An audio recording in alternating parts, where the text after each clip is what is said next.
Hello everyone. I'm out here in the Intermountain West and I'm in a forest that burned hot about 1.5 years ago. And as you can see, pretty much all the trees in this area here died. From where I'm standing right now, I don't know if I can see a single living tree. These are all relatively small trees, as you can see. None of them are bigger than I could wrap my arms around.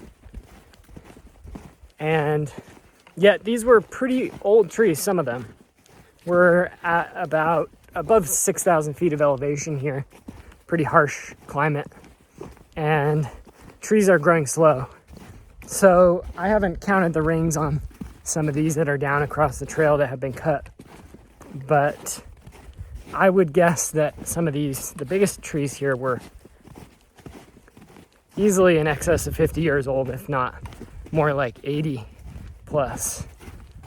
There are a couple things that I think are noteworthy about fires that I want to point out. These are points that I've made before.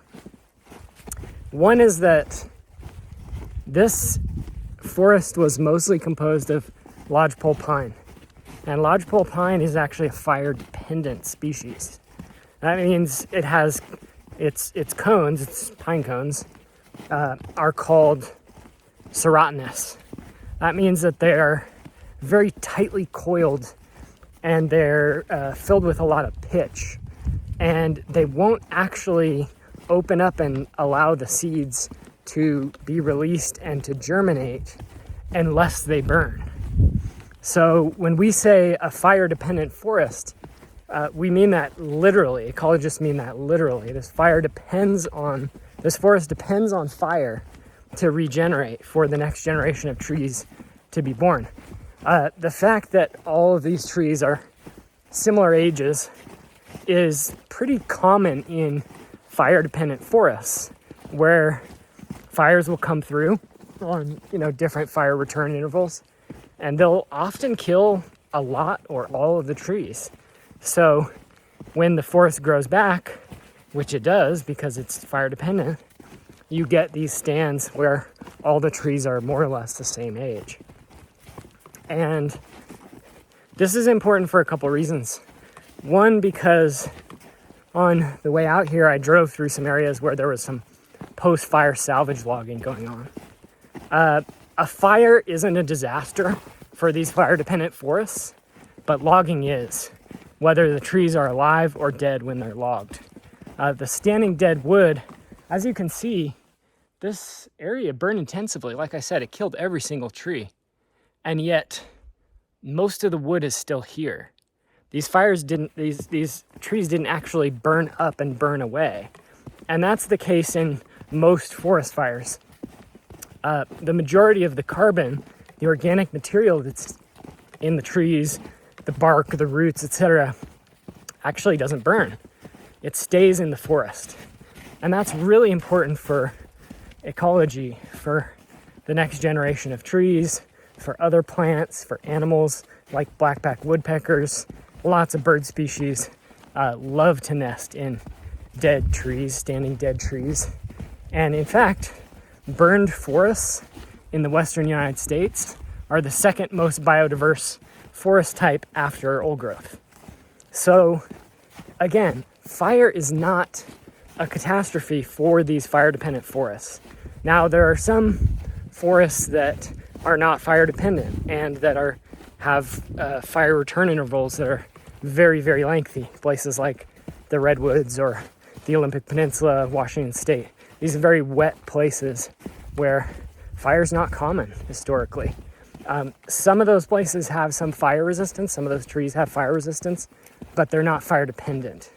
So what we're seeing is that as global warming is accelerating and as drought is accelerating, we're seeing a very real problem of forests drying out increasingly, and many trees and forests seeing increased mortality from things like bark beetles, from drought stress, from disease of various sorts.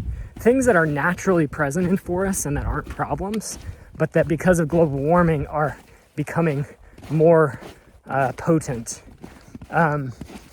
This is a real issue. There are scientists saying that it's possible that the tipping point in the Amazon rainforest, for example, could already have been reached, and that it may be unstoppable, that the climate of the Amazon is going to shift from a rainforest to a grassland savanna ecosystem over the next natural community, over the next coming decades and beyond, due to global warming. That would be a disaster for biodiversity. It would be a disaster for the climate because of all the carbon that would be released as the Amazon continues to desertify. And we're seeing this at the same time that logging companies, for-profit logging companies, are using the excuse of global warming, the excuse of the destruction of forests, to get into forests where they previously didn't have access to. I'm just struck by the beauty of this bark on these trees over here that's begun to fall off in these gorgeous patterns. And believe it or not, we've actually seen before in the environmental movement, we've seen pro-logging interests actually likely deliberately set fires in regions to make them easier to log.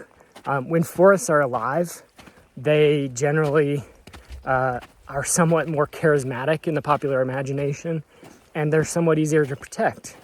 But there go the birds in the dead trees, as you see.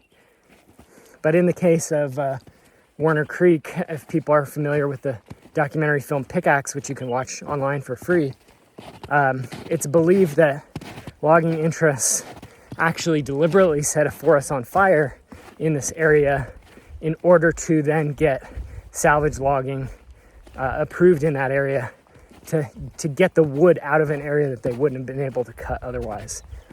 I'm out of breath with the elevation here. So that's something that could be happening in this region here with these salvage logging projects I saw when I was driving in.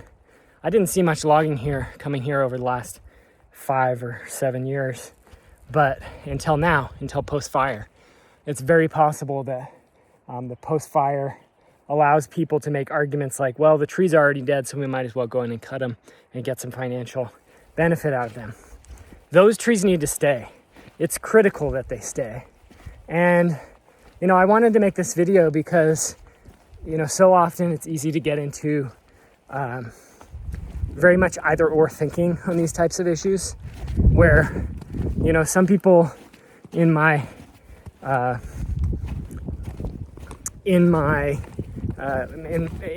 I've come into contact with focus exclusively on the increase in drought, the increase in extreme temperatures, the increase in extreme fire weather, driving increased wildfires across the West. I'm not a fire ecologist. I'm not a fire scientist. I'm not qualified to make the assessments as to what those increases are looking like, what's driven by climate versus historical fire suppression, and so on. That's outside of the scope of my knowledge at this point. But what I am aware of is that there's a long, long history of logging companies and pro-logging interests, including individuals within agencies that are supposedly tasked with protecting forests, protecting public lands, who need to justify their jobs or are simply ideologically wrapped up in the idea that logging is a good thing to do, who come up with all kinds of different excuses to destroy forests. This is something that the environmental movement, I believe, saw in the 1990s. I wasn't part of it at the time. I was too young. But I believe environmentalists were starting to have really serious positive success in stopping timber sales across the country in the national forests. And there was actually a very popular movement that said there should be no cutting whatsoever on public lands in the United States. To me, that's a policy we still need badly. That movement was in some ways destroyed under the Clinton administration all the progress that had been made up to that point when Clinton passed the Clinton administration put through several laws and regulations, including the salvage rider.